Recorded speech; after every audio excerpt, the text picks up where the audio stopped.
Hello and welcome to Do It Yourself channel. Today I will show you where to find the option and how to customize home screen's drawer function in Samsung, Realme 14x phone.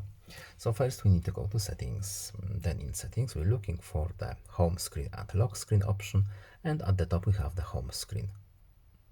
Now we have two options. We have standard and we have with the drawer option. Now here we have a few options. We can enable or disable intelligent search service. We can show suggested apps. Here we can also change layout. We have two options here visible. We can display keyboard when we open our drawer, or we can disable this function because it's pretty annoying.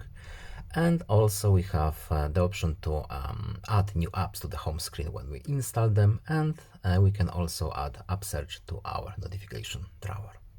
And that's pretty much it. I hope this video is helpful to you. Please leave a like and subscribe. Have a nice day and see you in the next video.